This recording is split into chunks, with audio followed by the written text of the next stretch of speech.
Vetëm pak orë para darkës gala me liderët e tjerë, Giorgia Meloni po finalizon detajet e pjesëmarrjes së saj në samitin e NATO-s në Ankara. Në Turqi emri që shkakton më shumë shqetësim është Donald Trump. Pas provokimit të tij të fundit përmes një meme në pallatin Chigi është zgjedhur heshtja.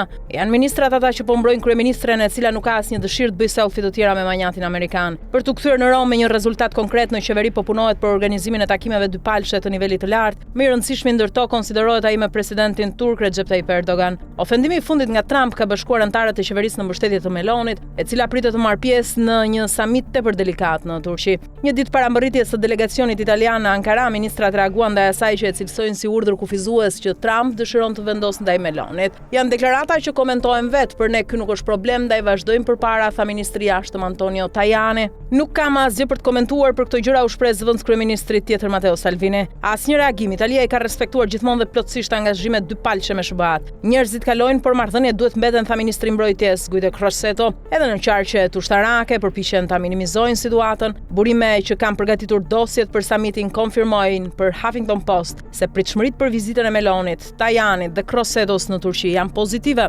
Ekziston vetëm një kusht, që gjithçka varet nga postimet e Trumpit. Nëse presidenti amerikan nuk lëshon sulme të tjera ndaj Italisë, samiti do të zhvillohet pa probleme. Kjo sepse dosjet kryesore tashmë janë përcaktuar: rritja e shpenzimeve për mbrojtjen, bashkëpunimi industrial në sektorin e mbrojtjes dhe mbështetja për Ukrainën. Pavarësisht kujdesit të qeverisë italiane lidhur me 70 miliardë euro që NATO pritet t'i akordojë Ukrainës gjatë viteve 2026 dhe 2027, Italia do të rikonfirmojë mbështetjen e saj për Kievin. Mbi të gjitha, siç shprehen burimet qeveritare, do të tregojmë se kemi bërë detyrat e shtëpisë. Kjo do të thotë 16 miliardë euro shtesë për shpenzimet ushtarake. Kjo shumë do të investohet në sigurinë e brendshme, duke kontribuar në arritjen e objektivit shtesë prej 1.5% deri në vitin 2035. Pjesa tjetër, ajo që lidhet me investimet në armatime dhe që përfaqëson 3.5% të objektivit përgjithshëm prej 5%, të miratuar një vit më parë nga të gjitha vendet anëtare të NATO-s, mbeten ende pa financim. Italia do të paraqitet me një nivel total shpenzimesh prej 2.8 ose 0.7% më shumë se në vitin 2025, por me investime të orientuara drejt zërave që nuk janë aq të preferuar nga SBA-t. Më shumë se sa ankesat e aleatëve europian, të cilët e shohin Romën të shtyjë vendimin për përdorimin e 14.9 miliardë eurove nga fondi SAFE, që ofron kredit favorshme për mbrojtjen europiane, është pasiguria rreth Trumpit ajo që shqetëson pallatin Chigi.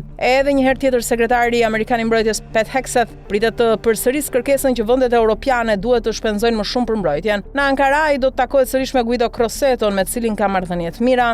Megjithatë, kjo nuk mjafton për të frenuar presidentin amerikan. Meloni do ta takojë Trumpin për herë të parë që pas përplasjes së ndodhur pas samitit të Gështatës në Evian, nuk përjashtohet mundësia që ai të sulmojë sërish Italinë. Një kryeministre në pozicion mbrojtës që dëshiron të shmang kontaktet dhe çdo situatë poshtëruese. Pra asnjë selfie me ish-mikun përfaqëson vetëm një anë të misionit italian në Turqi. Në qarqet diplomatike dhe ushtarake sugjerojnë të shihet edhe ana tjetër e samitit, jo njoftime të bujshme për mbrojtjen, pasi qeveria nën presion e sondazheve nuk dëshiron t'i japë armë opozitës apo Roberto Varaskit, por takime dypalshe që mund të dëshmojnë rolin qendror të Italisë pavarësisht Trumpit.